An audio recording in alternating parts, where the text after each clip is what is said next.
Alright, no? So, update mga gala. Kumusta na nga ba ang Hotel 101 Davao? Yan po yung itsura nito. Hindi pa siya tapos ha. Ito lang yung parang finished product sila. Ano ba tawag dyan? Planning, building planning, di ba? Drawing ng architect, di ba?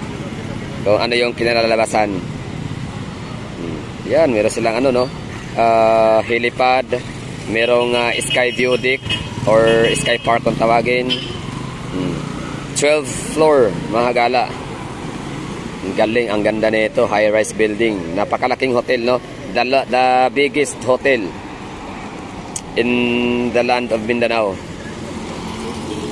So wala hindi si Dositani, hindi si Discovery Samal, hindi si Waterfront Hotel, hindi si Grand Regal, hindi si Marco Polo, hindi si Acacia, hindi si Park Inn, kundi si Hotel 101 Davao ang may hawak ng record the moment na ito ay mabubuksan na sa madlang people, no? Pwede nang mag-check-in dito. Meron siyang ilang rooms ba yun? 500 plus. Basahin natin ulit ha, kasi to yan basahin natin ulit ha. Located in 5,384 square meter. So napakalaki nun.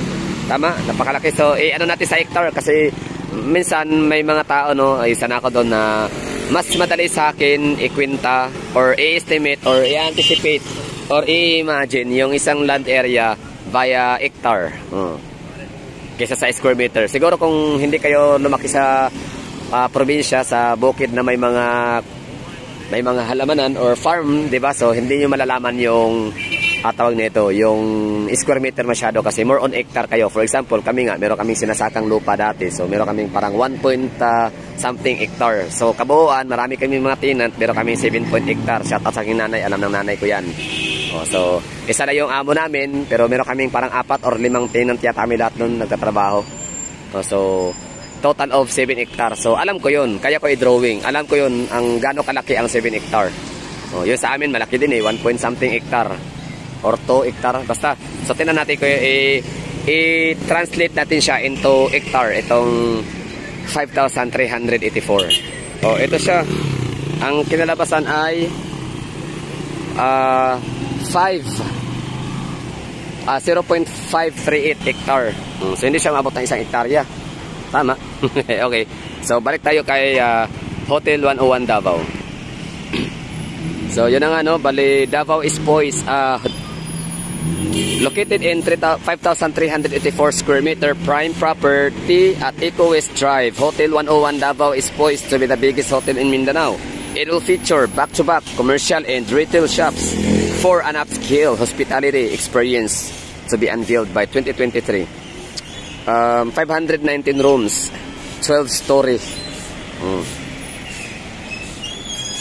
Tapos situated in the heart of the city. Target launch 2021. Ano ba kasi ibig sabihin ng target launch? Ilo-launch siya sana noong 2021. Ibig sabihin ito ay under construction or groundbreaking noong 2018 or 2019. Tapos target launch nila or mai-launch na nila, maibenta or maibigay sa mga taong mga gustong mag-check-in, di ba? Is 2021. Pero dahil sa pandemic naging na lang, 2023 na lang, hindi pa rin tapos. Well, okay, basahin natin. Kaya nang balance sa comment section kung yan ba ang ibig sabihin ng 2020 target launch. Okay, features and amenities. Yun na nga, meron silang lobby. Lahat naman ng hotel merong lobby. Tama ba? Sky Garden. Yan ang maganda, Sky Garden. Napaka-astig ng Sky Garden nila. Tapos meron pang helipad. Tapos meron sila infinite pool. Fitness gym. Meron din cafe, retail shops, function rooms. What's nearby is in. Kailangan ba i-memorize yan? Terminal, malapit lang din. Airport, okay din, no? One ride lang. Kung gusto mo mag-bus, pwede. One ride lang yan. Away. One oasis. Hanap lang tayo ng ibang angle.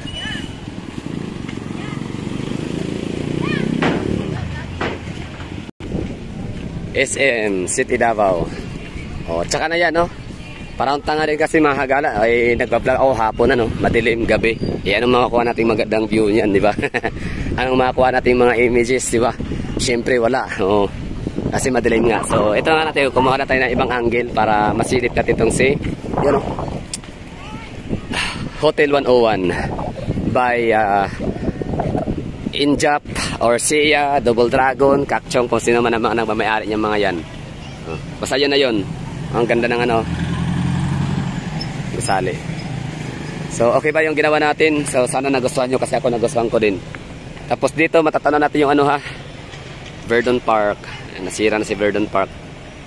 Kawawa. Dito sa Davao, alam nyo na okay, pag-usapan natin to ang government system or political will sa Davao. Nakakatuwa dito kasi kahit pa gaano kalaking kahit sino ka pang dambuhalang negosyante ka, kahit gaano pa kalaki ang iyong construction firm, kahit pa ikaw sinusyutan, di ba? For example, si Digong ba? Hindi lang, wala kayong sa mga mga walang believe kay Digong. So okay lang yan, no? I understand kasi gano'n naman talaga, political. Hindi naman talaga lahat ay 101% ay magkapareha, no?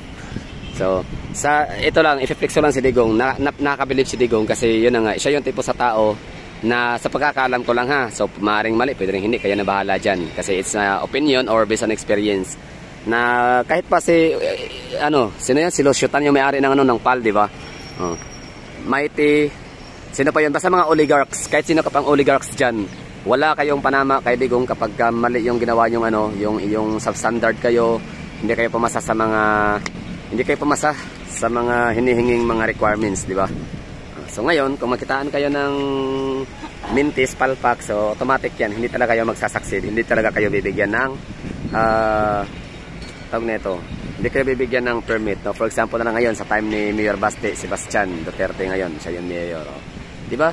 Yung kasi mga pamilya na yan, pagkakaalam ko yan, hindi talaga sila tipo sa tao na talagang nagpapagamit sa mga oligarch. During election, hindi sila tumatanggap ng mga donation, di ba? Di ba, may issue ngayon dati, di ba, sinabi binunyag ni Digong na, ito yung kwentong marathon. Kwentong marathon. So, si Digong, di ba, parang inoferan siya ng billions na campaign money ni Lusyutan. Pero talagang inayawan ni Digong, di bali na.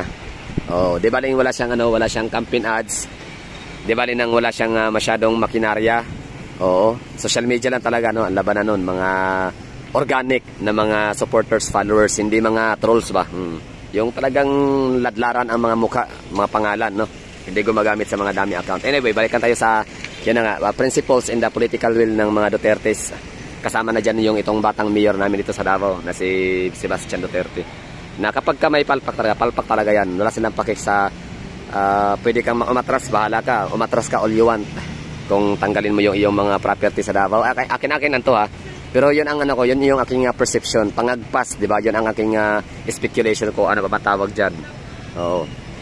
Na kumbaga para sa akin, kailangan ng BPOs, kailangan ng mga Ayala Company, kailangan ng mga Mega World, kailangan ng mga DNCI, SMDC, kailangan ang mga Cebu Landmaster, kailangan ng mga kung sino-sino pa yung mga malalaking construction firm, mga Vistaland, yung mga Philinvest, no? So kailangan yan sa Davao kasi malaki din ang pera niyan, no? Billions of pesos ang kanilang i-invest dito sa Davao. So sino ba kasi ang pinakaunang makikinabang niyan? Yung mga construction worker na mga taga Davao din na kung saan may mga pamilyado din, di ba? So may trabaho sila, meron silang pampakain sa pamilya, pampaaral, lahat-lahat ng mga basic necessities. So in that case, mababawasan yung poverty incidence ng lugar. So yun ang yun ang yun yung magandang effect, no? Yun ang good effect sa mga infrastructures, ang tawag dyan, mga ganyan, mga gusali, mga buildings, hotel, condominiums, mga factories. Okay na yung factories kasi marami na yung factories sa Davao. May mga banana plantation tayo, may mga chocolate plantation o ano pa, mga agro-industrial plants natin or mga agro-industrial products. Pero pagdating sa mga financial hubs, mga ganon, mga BPO, mga business corporates, no? So kailangan din ng Davao yan kasi hindi naman lahat ng mga professional pwedeng magtrabaho sa mga plantation, di ba? Pupunta sa mga kakao, mga chocolate, mga kape, di ba? Mag-farming sa lupa, sa nyug, durian, di ba? O isdaan, mga steel corporation, o mga tawag diyan, yung mga plywood sa Bunawan, kung saan pa man. Di ba? Paggawaan ng mga kaldero, mga balde, planggana, kutsara at iba pa. So ang iba diyan talagang para sa mga financial corporation, di ba? Mga ganun, no? Mga financing corporation, mga financial hubs, mga BPO, business outsourcing processing or processing outsourcing. Yun yung mga professional natin dyan na pupunta lahat yan. I mean, karamihan, di ba? So, kailangan ng ano yan, ng isang LGU na ano talaga, yung mga kumpanyang makapag-generate ng napakaraming trabaho na kahit paano makakapagbigay buhay sa kanilang pamilya. Pero ngayon, kung ikaw rin naman ay lalabag, di ba? Ikaw lang yung ano, parang nakikinabang ka lang, naging makasarili ka, nagtayo ka na, for example, ito, pinatayo mo yan ng bara-bara na lang, di ba? Uris-uris, ampaw, kuris-kuris, basta ang mahalaga, kumita ka na, tapos bahala na kayo dyan kung malindol kayo. So dito sa Davao, hindi, no? Kaya nakalungkot, ito si Verdon Park, yan. Pag may-ari ng Consonhe, hindi basta-basta ang mga Consonhe family, hindi basta-basta yung kailang magiging napakamayaman, may impluwensyang negosyante dito sa Pilipinas. Pero dahil nga nakitaan siya ng ano, ng problema talaga siya sa gusali, Belvedere, no, particular. Basta 3 yan or 4. So ito yung low-rise building lang na parang oasis lang kanyang laki, parang 5 stories lang yata or 6 stories. Hindi siya naisama sa parang stop na siyang gamitin. Bawal na siyang tirhan ng mga residente. Pero itong gitna, yung dalawa na yan, I don't know kung yung dalawa ba talaga na yan. Ito kasama, ito kasama itong gilid. Kasi yan ang pinakabago, pinakalitis silang building. Na nagawa yan after nung 2019 na grabe ang lindol din. Dati na rin ito nag-crack.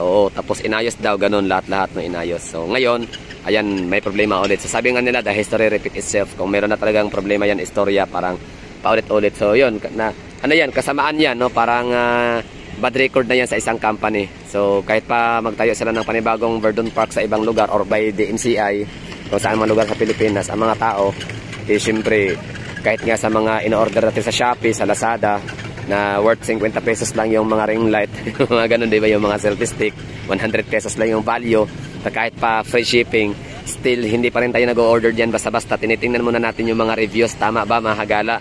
So what more sa mga milyones ang halaga, ang mga value. So syempre titanam yung reviews. So ngayon ang mga reviews ito ang pangit, panigurado, no? Napaka-negative talaga ng mga feedbacks. So ganun talaga, may mga downfalls. So nabasa ko kagabi na parang mga sayings, lahat ng mga billionaires dito sa Pilipinas meron silang sayings na, for example, si Ramon Ang, sabi niya, at this moment money is nothing or less valuable for me because for me the life is more important. Money you can earn and money or you can make money anytime as you want, but once the life is lost, it will never coming back. Akin-akin lang yan, it will be lost forever. So at this very moment, money isn't everything or money is nothing. Pag buhay ang mahalaga kumpara sa pera. Parang ganun ba pagkasabi ni Ramon Ang, no? Pero alam ko yun, naiintindihan ko yung statement niya ni Ramon Ang. Yun po yung time ng pandemic, COVID-19. Kasi naalala nyo, nagbigay ng mahigit 1 bilyong piso si Ramon Ang sa gobyerno para itulong sa mga kawawa na mga Pilipinong na trap sa COVID-19, no? Okay, balik tayo sa kay kay Consonhe. Parang sabi niya, learn by experience, ganon. Wag daw madaliin ang mga bagay-bagay, it takes time daw talaga, ganyan, bago wag daw masilaw sa pera. Basta parang ganun yung istorya. Tapos nag-comment pa nga ako doon, sabi ko, kumusta ang Verdon Park, parang ganun. Oo. Tapos merong nag-comment naman dito, yun pinost na yung Ecoland 4,000 residents. Tapos sabi ko, ito ba yung pagmamayari ng ng DNCI? Sabi niya oo daw nung nag-comment. So ngayon napag-alaman ko hindi nila pagmamayari. Hindi DNCI ang owner or developer ng residence, Ecoland 4,000 residents. So ang kanilang pagmamayari lang dito na gusali sa Davao ay ang Verdon Park lamang, no, the one and only. Pero yun nga, still pa rin, no, nakitaan pa rin siya ng problema, kaya ayun, pinatigil, pinaalis ang mga tao. Mga hagala, kung gusto niyo talaga ng solidong informasyon tungkol sa Verdon Park, hanapin niyo na lang dyan sa Facebook. Ang dami, no, hot topic po siya sa Davao City, Verdon Park issue, Davao City. So dalawa po yung nagbigay ng statement, yung City Government of Davao. Yan nga, nakitaan siya ng problema yung particular sa may Belvedere building. Tapos maging ang ang Verdon Park or development, basta yung C is Consonhe Incorporated or Construction Incorporated. So na lang ho, pakihanap sa Facebook. Basta hot topic siya ngayon, hot trending or viral issues or popular now, ganon. Davao City earthquake. Na lang, Verdon Park na talaga, diretso. Verdon Park. Wala na ibang Verdon Park, Davao lang, di ba? So yun lang siguro mga hagala. So ito, parang target yata nila is 2021 na i-launch, pero hindi nila na-i-launch ng 2021. So anong petsa na? So it's magti 2024. So siguro kasama na doon yung 2 taon na naantala yung trabaho dahil nga sa COVID-19 or pandemic. Tapos yan, SM Ecoland is Sontorize. Ito sa isa to sa ito na yung pinakamalaking mall sa buong Mindanao yata, no. 7th floor lang naman yung idadagdag dito na gusali. Basta shout out dyan kung may nanonood ng mga taga Fairview or Caloocan, just in case, or mga taga Bulacan, taga San Jose del Monte, Bulacan, just in case kayo yung mapapadaan sa SM Fairview. Kasi yun yung way, yun papuntang San Jose del Monte, Bulacan pa, or pa Caloocan area. So madadaanan nyo yun, yung SM Fairview na under construction dati 2018-2019 as far as I remember. Tapos baka ngayon tapos na. So hindi ko alam kung mayroon din silang National University na inilagay doon sa building na yon, sa SM na yon, o baka mga call center agents, mga call center or BPOs lang, no. So okay na siguro tayo mga hagala. Thank you for watching. Yan lang, na ipakita ko lang ano ba ang ganap dito sa sa Hotel 101. So far, yan, under construction pa rin, no? So, hindi bara-bara ang pagkagawa kasi matagal matapos. Ibig sabihin, hindi dahil walang pera kasi Double Dragon pa ba walang pera, di ba? Mga Sia, Injap, Kakchang, Tan Kakchong, di ba? GE Foods Company. Amo ko yan nung araw eh. First job, Jollibee. Oh. That's all for today's video. Thank you.